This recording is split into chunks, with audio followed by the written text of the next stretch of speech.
Hello, dear friend. Good to see you this morning. Today I'm looking at another promise about Jesus, taken from Isaiah chapter 11. The first 11 or 12 verses are really worth reading. I won't read them all, but it's a promise connected with the house of David.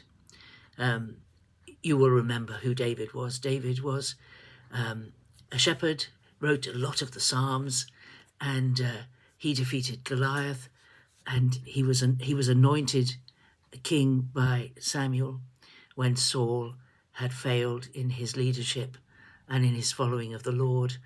And David then fled Saul, you remember, because Saul was jealous of him, and he lived with a band of followers for a long time.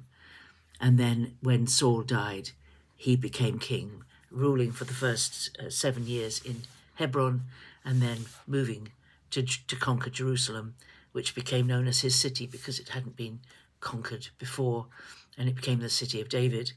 And David was promised by God that there would be a descendant of his that would reign on his throne. But there are also other promises connected to that, and this is one of them, confirming.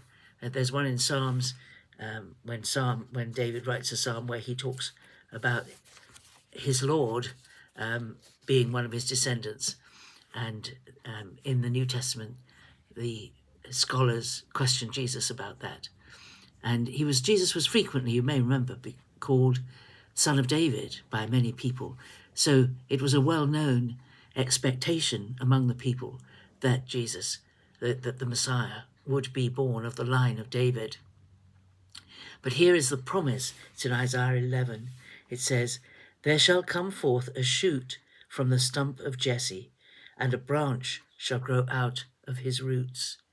And the Spirit of the Lord shall rest upon him, the Spirit of wisdom and understanding, the Spirit of counsel and might, the Spirit of knowledge and the fear of the Lord, and his delight shall be in the fear of the Lord." Now you may say, what has Jesse got to do with David? Well, that takes me back to the last few verses of Ruth. Ruth, lovely little story, book, only 4 chapters long, well worth a read if you haven't read it for ages, or perhaps you've never read it at all. Ruth comes after Judges, before the kings, before David.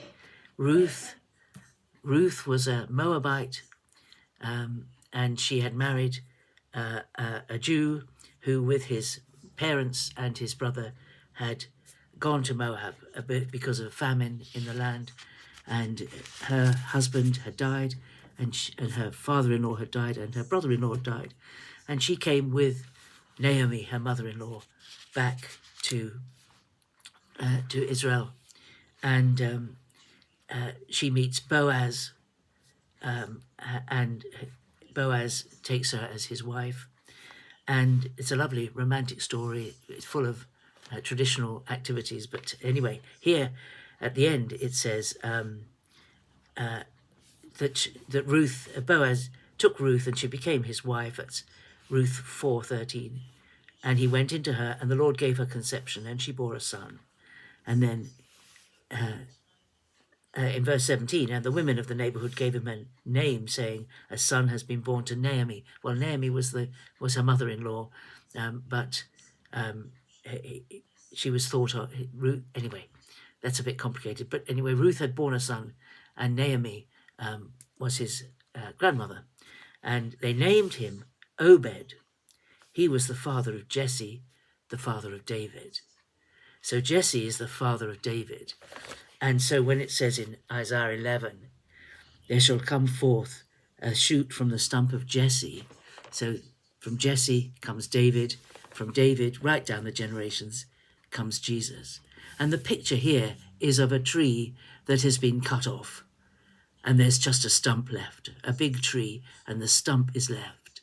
And as so often happens with the remains of a tree, over time, little shoots come up out of that stump.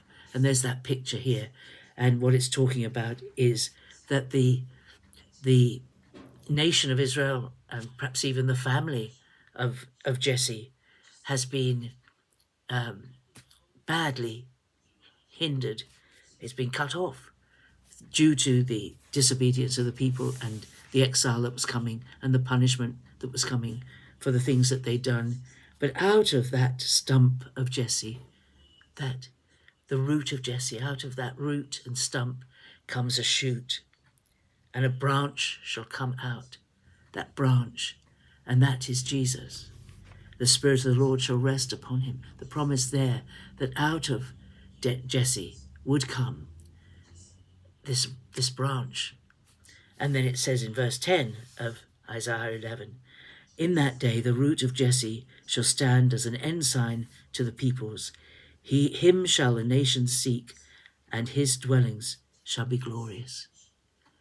So here's the promise that out of the descending from Jesse, David, to Jesus, Jesus comes as that branch, the son of David, that one who was of the kingly line of David, who would be King of Kings and Lord of Lords, the ultimate fulfillment of all the promises about the kingly line of Israel that God kept.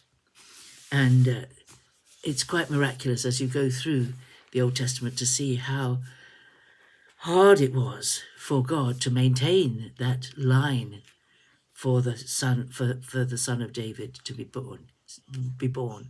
So in the natural line, Jesus was a direct descendant of David. But of course, in the spiritual sense, he was the Son of God. So he's the Son of David and the Son of God. He was man and God.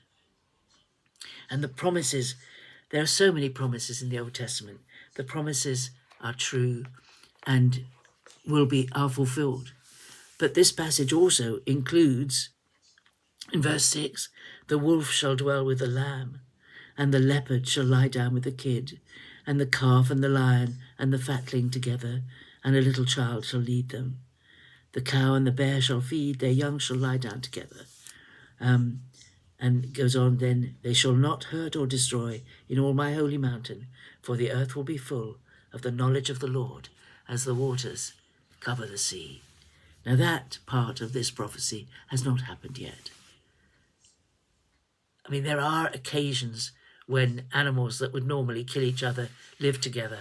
If you go onto YouTube, there are a lot of incidences of that where animals have learned to live in peace with each other, but it's not universal.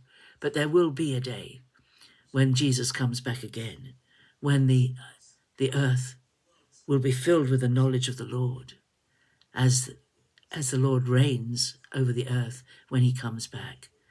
And then all that death and killing will be finished with, and the animals will be restored to how they were in the Garden of Eden, before sin entered into the world and before death came.